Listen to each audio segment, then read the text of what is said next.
Туган тел и матур тел әткәм әнкәмнең теле, дөньяда күп нәрсә белдем син туган тел аркылы.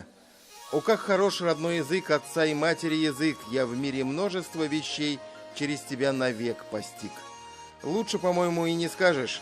И пусть не все слова великого Тукая этим ребятам из татаро-башкирской воскресной школы, что находится в городе Астана в Казахстане, понятны сразу. Видно, новые знания они впитывают как губка. Подспорье тому и возраст. Занятия по татарскому в этой школе проводятся для двух разных групп, младшие от 4 до 7 лет и старшие от 8 до 17. Педагоги и сами уроки, которые проходят в непринужденной атмосфере. Когда занятия с учебником чередуются с хоровым пением, национальными танцами, и в этот момент уже объединяются обе группы, и младшая, и старшая.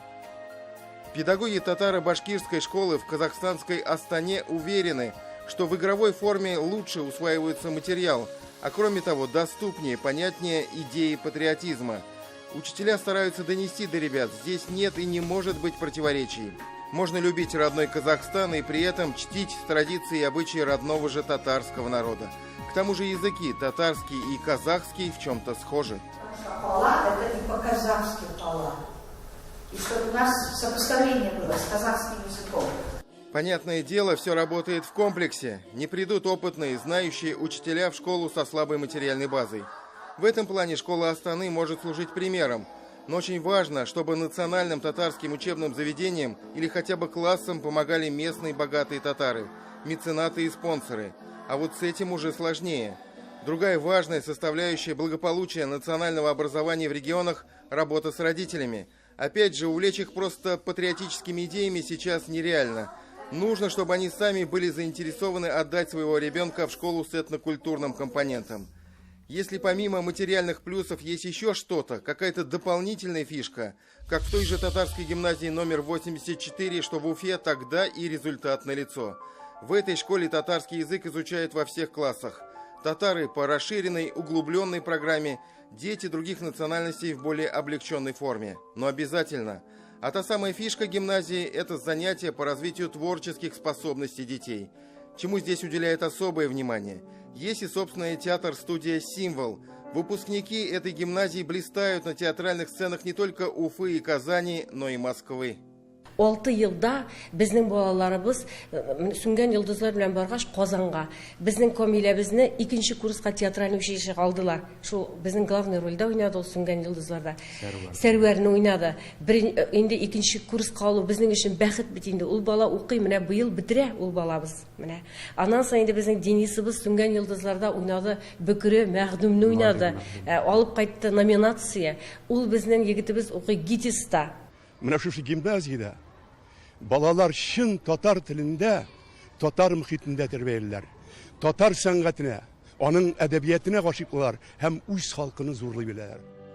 И все-таки нужно быть объективным. Татарские национальные школы в российских регионах по большей части выживают. О какой-то позитивной динамике по количеству таких учебных заведений, числу учащихся и часов татарского говорить, увы, не приходится. Скорее идет обратный процесс, и известные изменения в федеральном законодательстве тому способствуют. Скажем, в Свердловской области в этом учебном году только в 19 из 40 татарских деревень в школах преподается татарский язык и татарская литература. Самое печальное, что через год-другой таких школ может стать еще меньше. В быту, на улице татарская речь звучит все реже, даже в сельской местности, где компактно проживают татары. Потребность в родном языке после окончания школы и вовсе кажется сомнительной. Примириться с такой вроде бы объективной реальностью родители татары не могут и не хотят. Ведь если умрут татарские школы, исчезнет и сама деревня, ее традиции, обычаи, самобытный татарский народ Свердловской области. Екатеринбургта, конечно, Вилданга оломалайма кирәкмәй, иптәшләре белән дә урысча сөйләшә. Авыл җирендә кирәк татар телен, балалар үз телен белергә тиешләр, яратырга тиешләр. Впрочем, ситуация не безнадежная. В Нижнесергинском районе в результате оптимизации 4 школы из татарских деревень Уфа-Шигири, Урмикеева, Шакурова и Акбаш были объединены в Центр образования наследия. И самое главное, татарский язык, как родной, не исчез из учебной программы. Біздің ауылға келген бар урыс балалары да, урыс семьядан, но алар бізге келгес, біз сразу әйте тұрған ек. Мына біздің мектебімізде татар тілі оқытыла, о дәріске йөрийме деп. Минем фикеремчә, чынлап та телнең тәме югалмаска тиеш. Әгәр дә телнең тәме югала икән, аны өйрәнәсе килми. Телнең тәме көндәлек сөйләм телендә әлбәттә. Әмма татар әдәби теле ул безнең әдипләребезнең теле. Татар әдәби телен без бары тик мәктәпләрдә генә укый алабыз. В Тюменской области похожая ситуация с изучением родного татарского. Всего по региону его учат 4500 детей. Прямо скажем, невелика цифра. И в основном процентов на 90 жителей сельской местности. В Тюмени и Тобольске по одной школе, где предмет стоит в расписании. В прошлом году, как факультатив, его ввели еще в 7 школах Тюмени, но с 2018 года преподавание отменено. 52-я школа единственная на всю Тюмень с татарским этнокультурным компонентом. Она расположена в татарской деревне, ставшей городским микрорайоном Казарово. В новом учебном году школа приняла 360 учеников. Уроки татарского языка и литературы посещают все, независимо от национальности. Когда родители идут к нам, подают заявление в 1 класс, они понимают, в какую школу пришли. Это этнокультурная школа с татарским компонентом. И родители не против того, что их ребенок учит татарский язык, знакомится с культурой, литературой, обычаями, традициями татарского народа. Татарский язык в расписании немало удивил Данила Павлова 9 лет назад. За эти годы отношение к языку у школьника поменялось. В этой школе я учусь с 1 класса.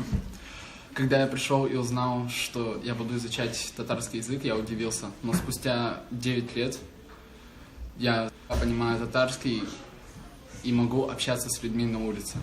Мин татар кызы, мин туган телне белергә тиеш. В Ижевске каждая школа многонациональная. Язык тукая звучит в учебных классах здесь уже с 90-х годов. Но в последние годы и в Удмуртии тенденция тревожная. В некоторых школах предмет татарский язык и литература либо исчез вовсе, либо переведен на факультативную основу. В 10-й школе татарский получил свое законное место в расписании уроков.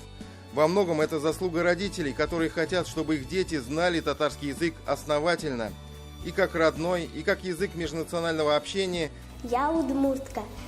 Я изучаю татарский язык, потому что хочу быть современной. Современные люди знают много языков. Если знать татарский язык, можно понимать других тюркских народов. Например, башкиров, кумыков, узбеков. И тугантель, и матуртель. А ведь действительно лучше и точнее не скажешь. Будем помнить это, где бы мы ни жили. Тимур Бекмурзин, Фанис Фаткулин, Альфия Габдушева, София Хайрулина, Аделия Тухбатова, Александр Матросов, Казань, Астана, Уфа, Свердловская и Тюменская область, Ижевск, 7 дней.